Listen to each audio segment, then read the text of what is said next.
வெண்முரசு. பிரயாகை 32. பகுதி 7. பூனாகம் 2. வாசிப்பது சந்தீப். விதுரர் தருமனின் அரண்மனைக் கூடத்தில் நிலை கொள்ளாமல் அமர்ந்திருந்தார். பீடத்தில் அமர்ந்திருக்க முடியாமல் எழுந்து சாளரம் வழியாக வெளியே நோக்கினார். அங்கே தெரிந்த சோலையில் ஒரு கணமும் சிந்தை நிலைக்கவில்லை. மீண்டும் வந்து அமர்ந்து கொண்டார். தருமனின் அணுக்கச் சேவகன் விசித்தன் வாயிலருகே அவரை நோக்கிய வண்ணம் தவித்தபடி நின்றிருந்தான். விதுரர் சித்தம் குவியாத கண்களால் அவனை சில கணங்கள் நோக்கி சொல்லெழாமல் உதடுகளை அசைத்தபின் அவருடைய அசைவைக் கண்டு விழித்தவர் போல உயிர் கொண்டு என்னதான் செய்கிறார்கள் என்றார். அன்னையும் மைந்தரும் நகையாடிக் கொண்டிருக்கின்றனர் அமைச்சரே என்றான் விசித்தன். இப்போதுதான் அங்கிருந்த சேடியிடம் என் வேலையாள் கேட்டு வந்தான். அந்தப் புறத்துப் பெண்களுக்கெல்லாம் யாதவ அரசி பரிசில்கள் வழங்குகிறார். அவற்றை பட்டத்து இளவரசரே தன் கையால் அளிக்கிறார். அந்தப் புறமெங்கும் கொண்டாட்டம் நிறைந்திருக்கிறது. விசித்தன் புன்னகைத்து, பெண்களின் பேராசை அல்லவா? அளிக்கும் கை சலிக்குமே ஒழிய அடையும் கைகள் சலிப்பதில்லை. விதுரர் சற்று திகைத்து, படையெடுப்புச் செல்வத்தில் இருந்தா அப்பரிசில்களை வழங்குகிறார் என்றார். ஆம், யாதவ அரசுக்கு எப்போதுமே தனிக்கருவூலம் என ஏதும் இருந்ததில்லை. அவர் எவருக்கும் பெரிய பரிசுகளை வழங்குவதில்லை என்பது சற்று கேலியாகவே அரண்மனையில் பேசப்படுவதுண்டு. விசித்தன் குரல் தாழ்த்தி, அதை ஈடு செய்கிறார்கள் போலும் என்றான். நான் காத்திருப்பதை சொன்னாய் அல்லவா என்றார் விதுரர். முன்னரே சொல்லிவிட்டேன் அமைச்சரே. இதோ வந்து கொண்டிருக்கிறேன் என்று பட்டத்து இளவரசர் சொன்னார். சொல்லி 3 நாழிகை ஆகிறது. விதுரர் பொறுமையிழந்து தலையை அசைத்தபின் மீண்டும் சென்று தருமனிடம் சொல். உடனே நானும் அவர்களும் சேர்ந்து சென்று திருதராஷ்டிர மாமன்னரை பார்க்க வேண்டும் என்று. ஏற்கனவே தருமன் முறைமீறிவிட்டான்.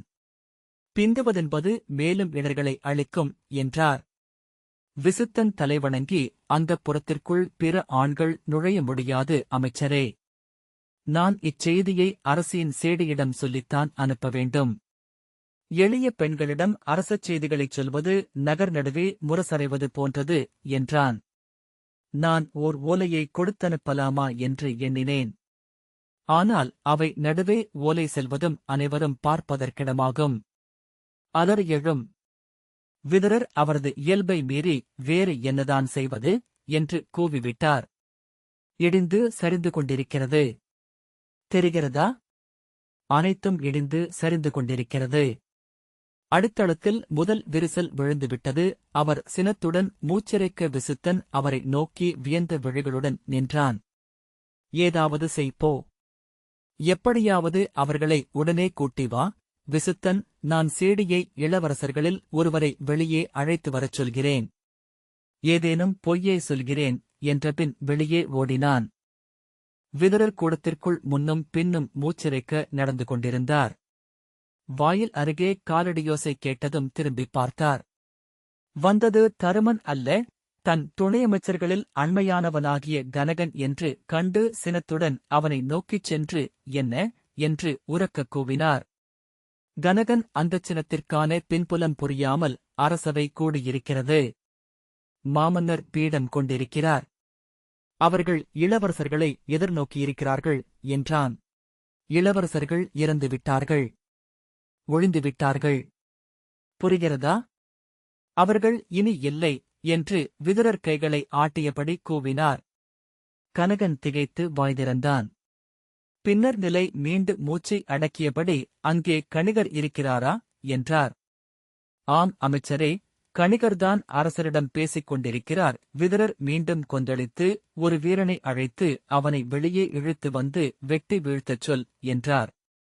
கனகன் வெற்று விழிகளுடன் நோக்கி நின்றான். விதுரர் மெல்ல மெல்ல தன்னை அடக்கி, அவனை எவ்வண்ணமேனும் வெளியே இழுக்க முடியுமா? அவன் அரசரிடம் பேச முடியாமல் தடுக்க முடியுமா என்றார்.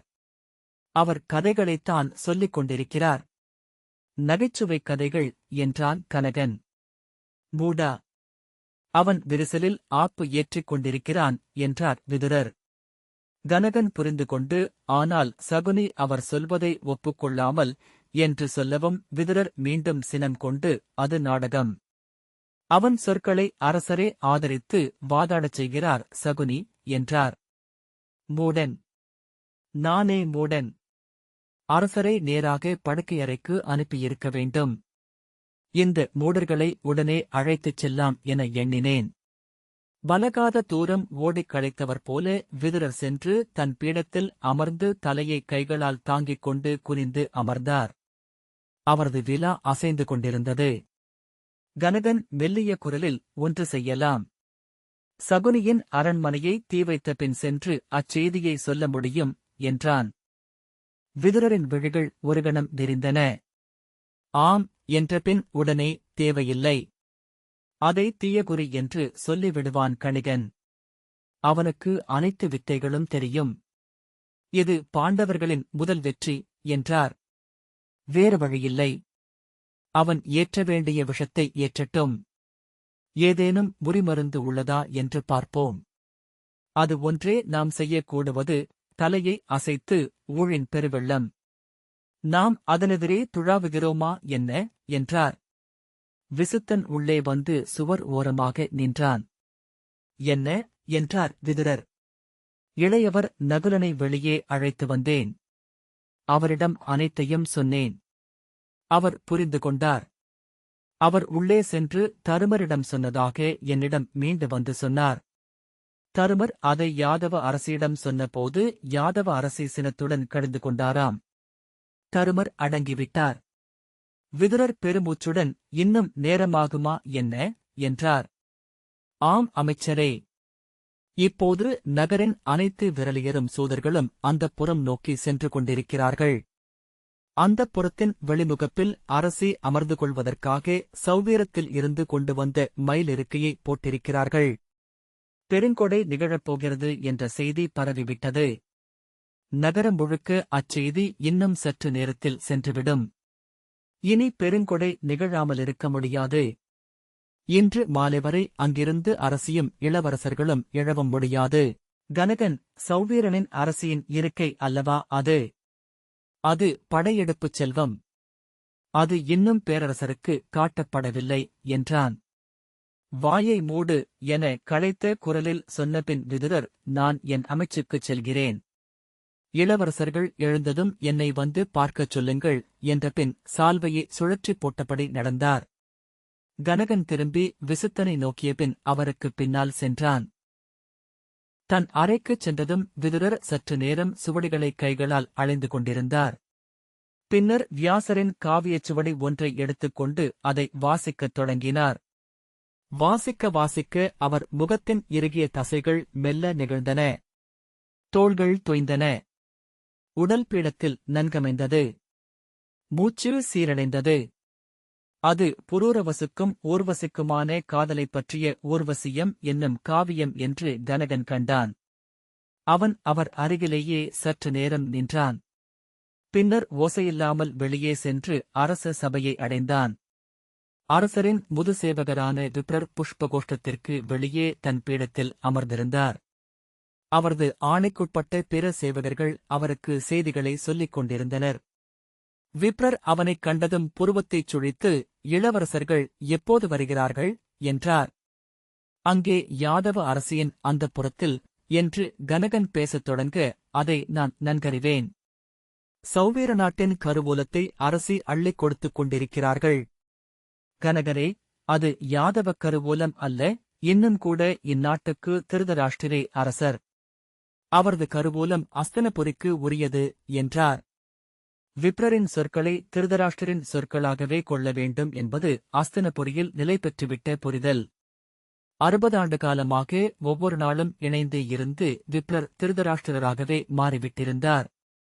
அவரை தொலைவிலிருந்து நோக்கினால் அவர் பார்வையற்றவர் என்று தோன்றும். அவர் எவர் விழிகளையும் நோக்கி பேசுவதில்லை. பேசும்போது தலையை இடப்பக்கமாக திருப்பி மெல்ல சுழற்றிக் கொள்வதும் திருதராஷ்டிரரைப் போலவே. கனகன் என்ன சொல்வதென்று தெரியாமல் நின்றான். விதுரர் இங்கு வந்திருக்கலாம். அவருக்கும் அந்தப் புறமே பெரிதென்று படுகிறதா, என்றார் விப்ரர். அவர் சில அலுவல்களை என்று சொல்லத் தொடங்கியவனைத் தடுத்து, அவர் யாதவர்களுக்குரிய தனிக்கருவூலத்தை ஒழுங்கு செய்கிறார். அதுதான். நான் அறிவேன் என்றார் விப்ரர். கனகன், நான் அரசவைக்குச் செல்கிறேன் விப்ரரே. நானறிந்ததை சொல்லிவிட்டேன் என்றபின் உள்ளே சென்றான். அவனுக்குள் அச்சம் மெல்ல மெல்ல ஏறிக்கொண்டிருந்தது. உள்ளே செல்லும்போது கால்கள் எடை கொண்டன. திருதராஷ்டிரர் அரசுகூடத்தில் கணிகரின் பேச்சைக் கேட்டுக்கொண்டு பீடத்தில் வலப்பக்கம் சாய்ந்தவராக அமர்ந்திருந்தார். அவர் தலைக்கு மேல் பட்டுவிசிறி அசைந்து கொண்டிருக்க அதன் நிழல் முகத்தில் அலையடித்தது. சகுனி நகைத்துக் கொண்டிருந்தார். கணிகர் அரசர் முன் சிறிய பீடத்தில் அமர்ந்து மின்னும் சிறிய கண்களால் நோக்கி தலையை இருபக்கமும் திருப்பித் திருப்பி பேசிக் கொண்டிருந்தார். கானகத்தில் வேட்டையாடும் செந்நாய்களிடம் இருக்கிறது அந்த அரசநீதி அரசே. அங்கே தலைவனாக இருக்கும் செந்நாயின் உடலே அந்தக் கூட்டத்தின் உடலாகும். அதன் எண்ணமே அந்தக் கூட்டத்தின் எண்ணமாகும். அது சிந்தனை செய்தால் மட்டும் போதும். முடிவெடுத்தால் மட்டும் போதும். அதன் உடலே செய்தியாகும். அந்தக் கூட்டம் அதன் உடலின் பேருருவத் தோற்றம் மட்டுமே. ஆகவே அது 1000 வாய்களும் மூக்குகளும் கொண்டதாகிறது. 2000 விழிகளும் 4000 கால்களும் அமைகின்றன.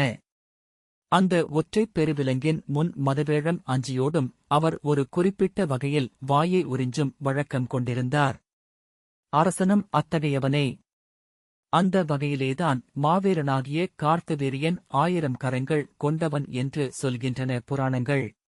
ஒரு செவி பெரிதைக் கேட்டால், ஒரு கரம் மாறுபட்டால், ஒரு கால் இடறினால் அந்த விராட வடிவச் செந்நாய் உதிரிகளின் கூட்டமாக ஆகிவிடுகிறதென்பதை எண்ணிக்கொள்ளுங்கள். ஒற்றைச் செந்நாய்களின் பெருங்கூட்டத்தை வெல்ல ஒரு புலியே போதும். செந்நாய்களை வெல்ல விழையும் சிம்மம் அதன் ஒருமையை அழைக்கவே முயலும். வெவ்வேறு திசைகளிலிருந்து முழங்குவது போல எதிரொலி எழும்படி கர்ஜனை செய்யும். கணிகர் வாயை உறிஞ்சி, ஆகவே அரசன் எதிர்குரல்களையே முதல் எதிரியாக கருத வேண்டுமென்று சொல்கிறது சாங்கிய அரசநூல் என்றார். பெரிய முரண்பாடுகள் மிக மிக மென்மையாகவே வெளிப்படும். நடத்தைகளில், சொற்களில், பல சமயம் எளிய உடலசைவுகளில். ஏனென்றால் பெரிய முரண்பாடுகளை முரண்படுபவர்களே அஞ்சுகிறார்கள். அவற்றை முழுமையாக மறைத்துக் கொள்ள முயல்வார்கள். நாம் காண்பது அனைத்து திரைகளையும் கடந்து வரும் மெல்லிய அசைவை மட்டுமே. திருதராஷ்டிரர் பெருமூச்சுடன் தன் பெரிய கைகளை மெல்ல உரசிக்கொண்டு அசைந்து அமர்ந்தார். அரசே, சாங்கிய ராஷ்டிர தர்ம சூத்திரம் வகுத்துள்ளதன் சாரத்தைச் சொல்கிறேன். அரசு என்பதை இரு கோணத்தில் பார்க்கலாம். அரச வீதியில் நின்று அரண்மனையை நோக்குவது ஒரு கோணம்.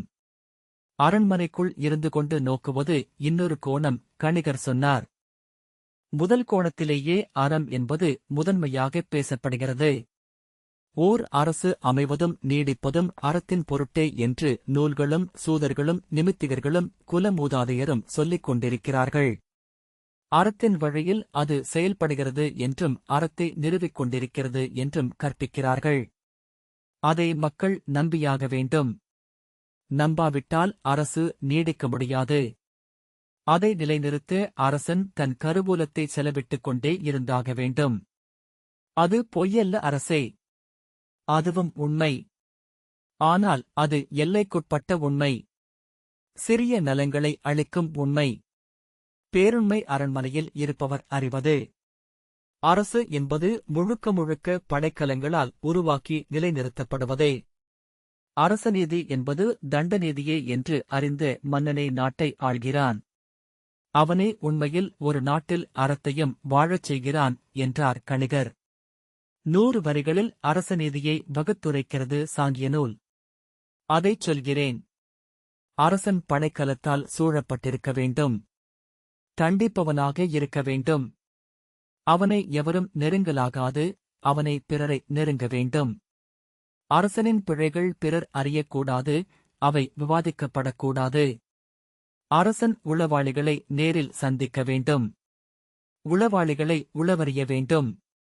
பொய்ச்சொன்ன உளவாளியை பிற உளவாளிகள் அறிய கொன்றுவிடுதல் வேண்டும்.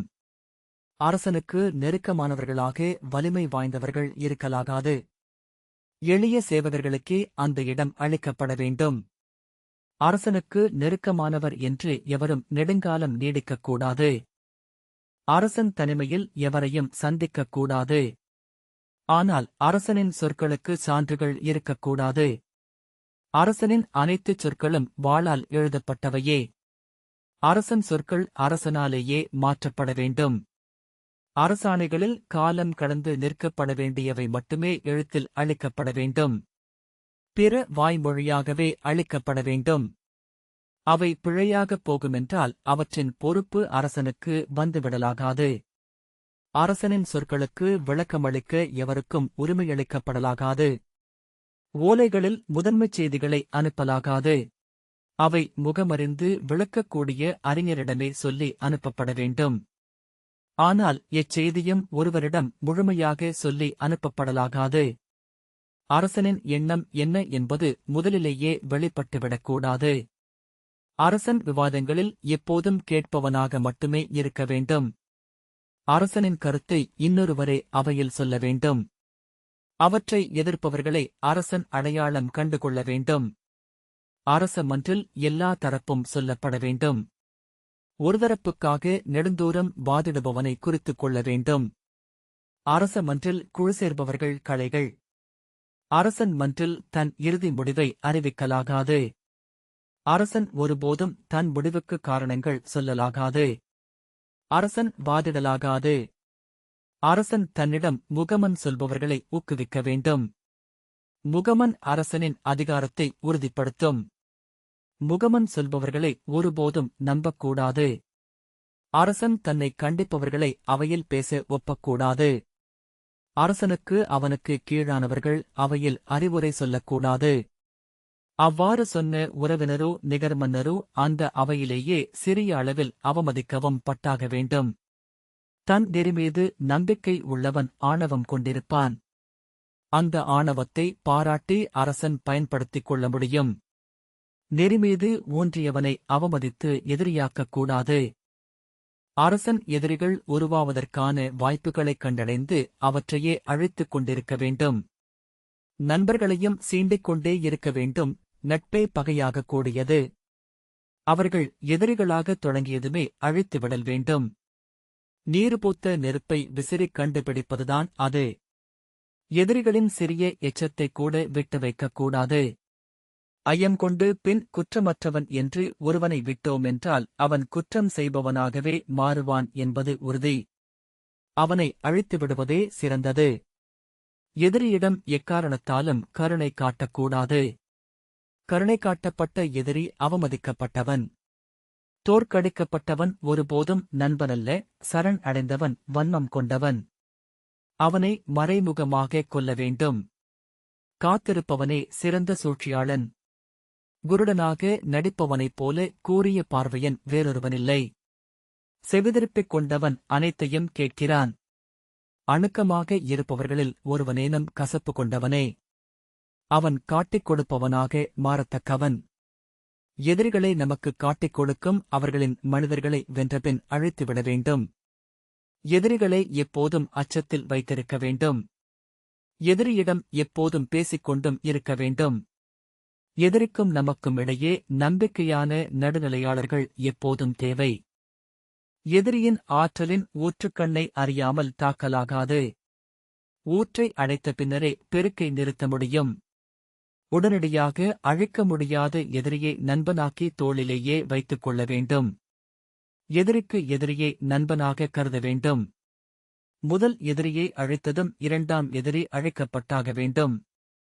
எதிரியிடம் மன உறவு கொள்வது சிறந்த தற்காலிக அமைதியை உருவாக்கும்.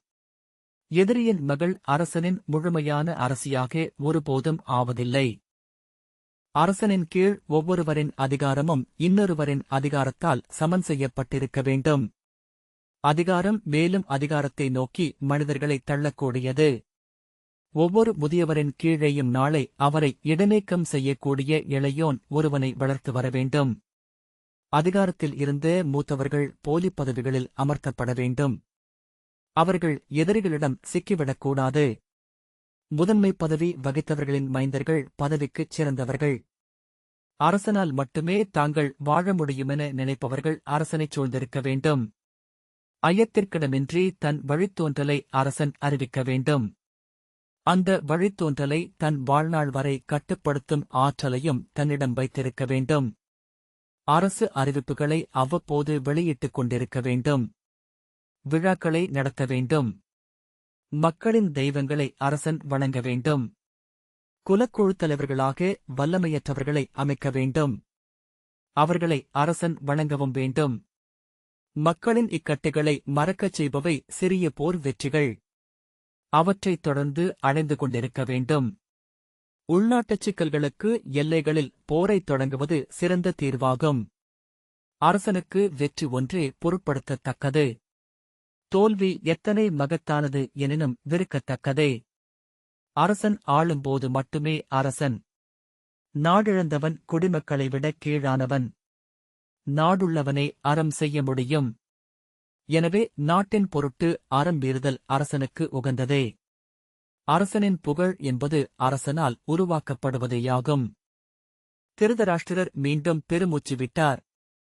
கணிகர், அரசே, அரசனின் பிழைகள் என்று 100 பிழைகளை சாங்கிய அரசநீதி சொல்கிறது. அவற்றில் தலையாயது முழுமையான நம்பிக்கையை எவர் மீதேனும் வைப்பதுதான். அவ்வாறு நம்பிக்கை வைக்கும் அரசன் கருவுற்று கோவேறு கழுதை போல தன் இறப்பை தன்னுள் சுமந்து வளர்க்கிறான் என்கிறது என்றபின் தலைவணங்கினார். சகுனியின் கண்கள் திரும்பி கனகனை நோக்கின.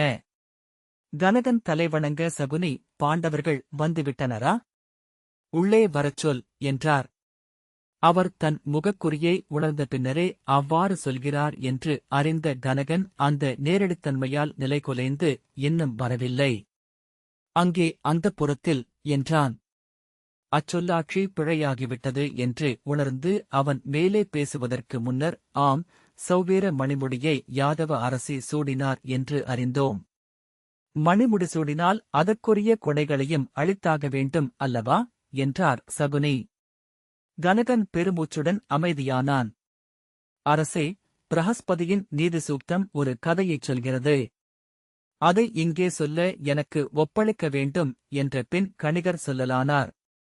முன்னர் காட்டில் அறநூல்களை கற்றறிந்ததும் அமைதியானது என்று பெயர் பெற்றதும் வேட்டையாடி தன் உணவை ஈட்டும் திறனற்ற கோழையுமாகிய ஒரு நரி வாழ்ந்து வந்தது.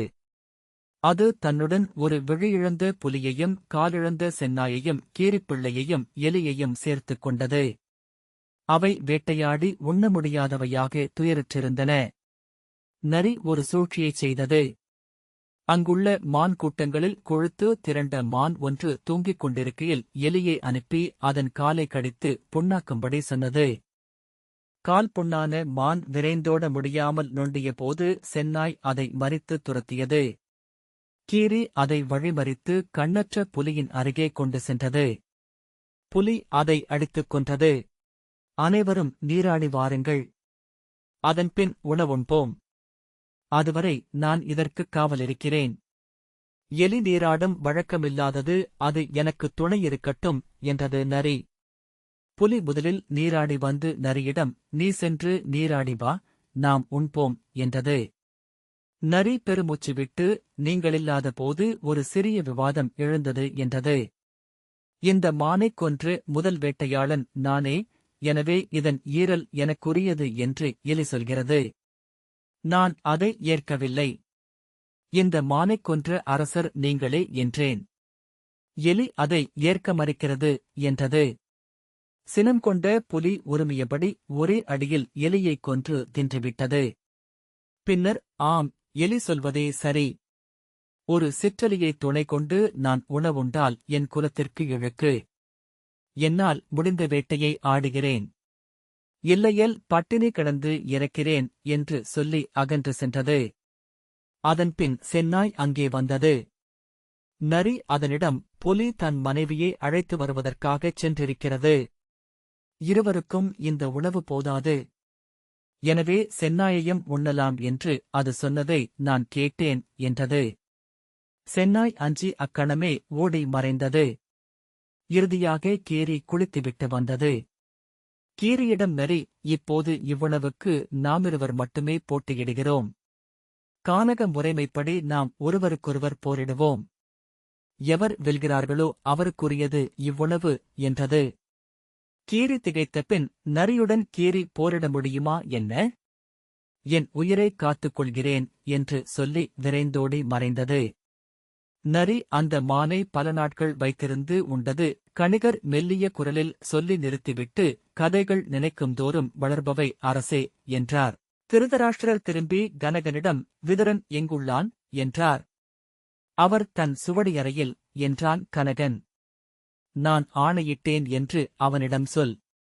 அவனும் பாண்டவர்களும் இப்போது இங்கே வந்தாக வேண்டும், என்றார் திருதராஷ்டிரர். ஆணை என்று தலை வணங்கிவிட்டு கனகன் வெளியே ஓடினான்.